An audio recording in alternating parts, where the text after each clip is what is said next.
This is 30 acres of grass that I was spiking earlier in the year, a couple weeks ago.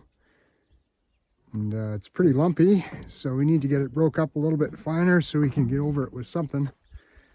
And there's dandelions starting to come here. Nothing's, just the odd ones starting to bloom, but we want to get these hit so they don't all go to seed and blow all over the place. There's some grass coming that's going to be probably just fine. I got my 20-foot cultivator hooked on here with the shovels and a set of chain harrows. We haven't had any rain here in 2 months. And last night there was a heavy snowfall warning. We were supposed to get, I don't know, 8-10 inches. And that's what it amounted to. I was hoping we'd get a little moisture on here so that I could work it a little bit better. But I need to get the lumps worked, but I don't want to have it so powdery that it blows away. So I'm going to do an outside round and see what it looks like and go from there.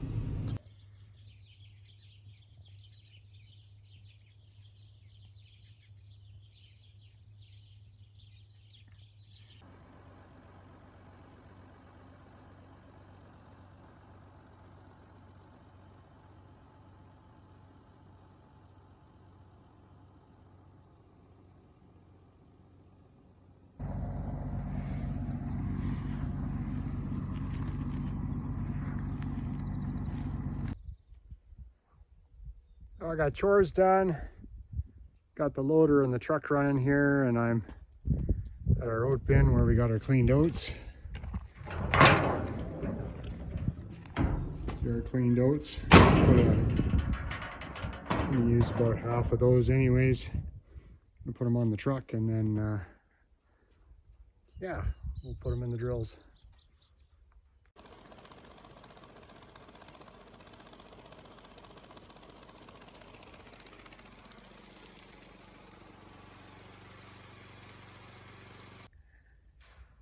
I don't have to get too carried away cleaning this up. It's all going back in the bin, but I don't use for seed anyways. So,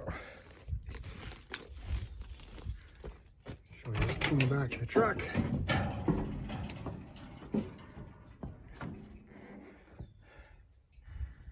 Yeah, lots of seed.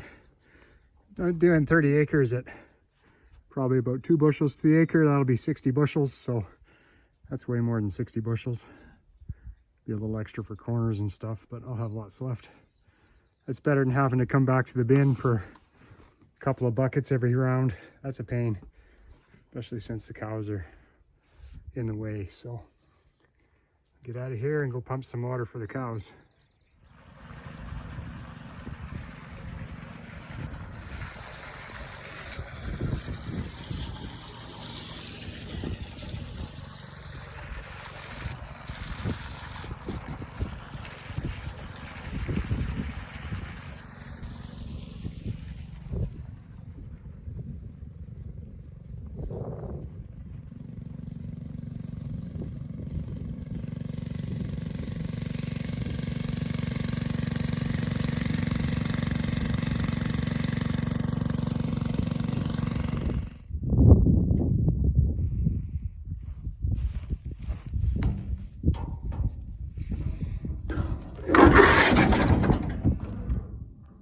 Usual, got a mouse nest that I gotta clean out before I start.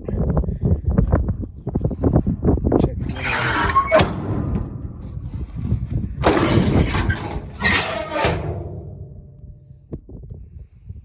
oh, that's not bad.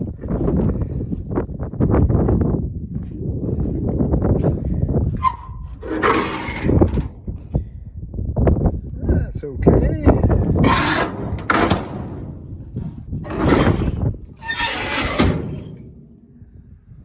That's okay. Just one little mouse nest. Good.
Hopefully the wind's gone down enough that I can do this.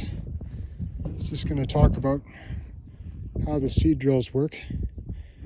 I'm standing a little bit funny here to try and break the wind, but anyways, there's 2 sections on this drill. Each section is 10 feet long, so it's a 20-foot drill, and there's 2 compartments on each section. One is for the seed, and you can see down in the bottom there's all those little metering wheels. All the seed flows down through those metering wheels to the shovels down below. And this one, they're spaced at 7 inches. There's a convenient chart here for some initial settings. If you need to know where to start. And here is for fertilizer. Usually they put the phosphorus fertilizer in here. That's usually 1152.0, and it's usually placed right with the seed. That's how we've done it anyways. Some guys get fancy with mixes, I'm sure, but we've always just put 1152 in here when we've done that. And so there's a chain that runs off of, these are called packer wheels, these big wheels here. And there's a chain that runs off the packer wheels. You can see it inside the guard there. And that runs up to the metering wheels and the discs, or the, to the chain here. There's a gearbox at the back. And this little gearbox here is for metering out the fertilizer. And there's different settings. You can lock it and unlock it here. And then there's different letters and numbers. You pull these out to engage different gears for different feed rates for applying fertilizer. And then while I'm back here, the seed goes out of those little metering wheels and falls down through here.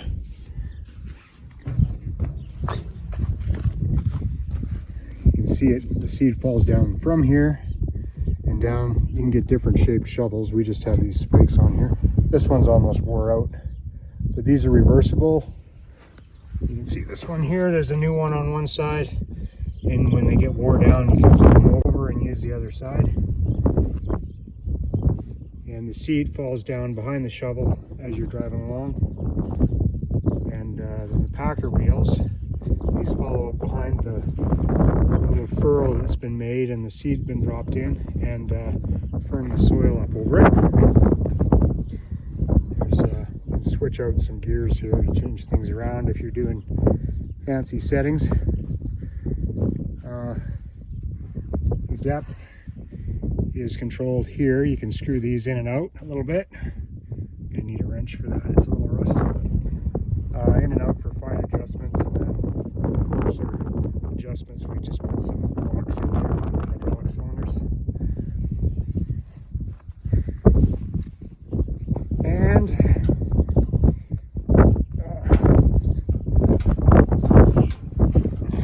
it's this little window here on the seed side, so you can see how much seed you've got left in your thing when you're going. And there's a better look at the metering wheels there. I'm sure it's windy as heck.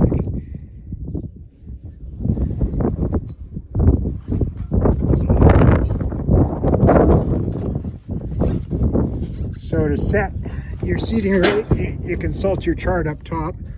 I'm going to set this at 24 because I had it at 25 last time. So I'll go up. You can see this wheel moves in and out, how much of the metering wheel is exposed to the seed. And so you come down so you don't underseed. And I'm going to set that rate at 24. And then there's a little counter wheel on the side here that counts how many acres you've done. But the counter wheel is only for 10 feet. So if you've got 20 feet, you can look at your counter wheel and see that says 9.9. So this wheel the last time it was out in the field. This side did 10 acres, and so then the other side probably did 10 acres, so that means it did 20 acres since it was reset. So we'll reset this to 0. And if one of your sides quits, your tally will be considerably out.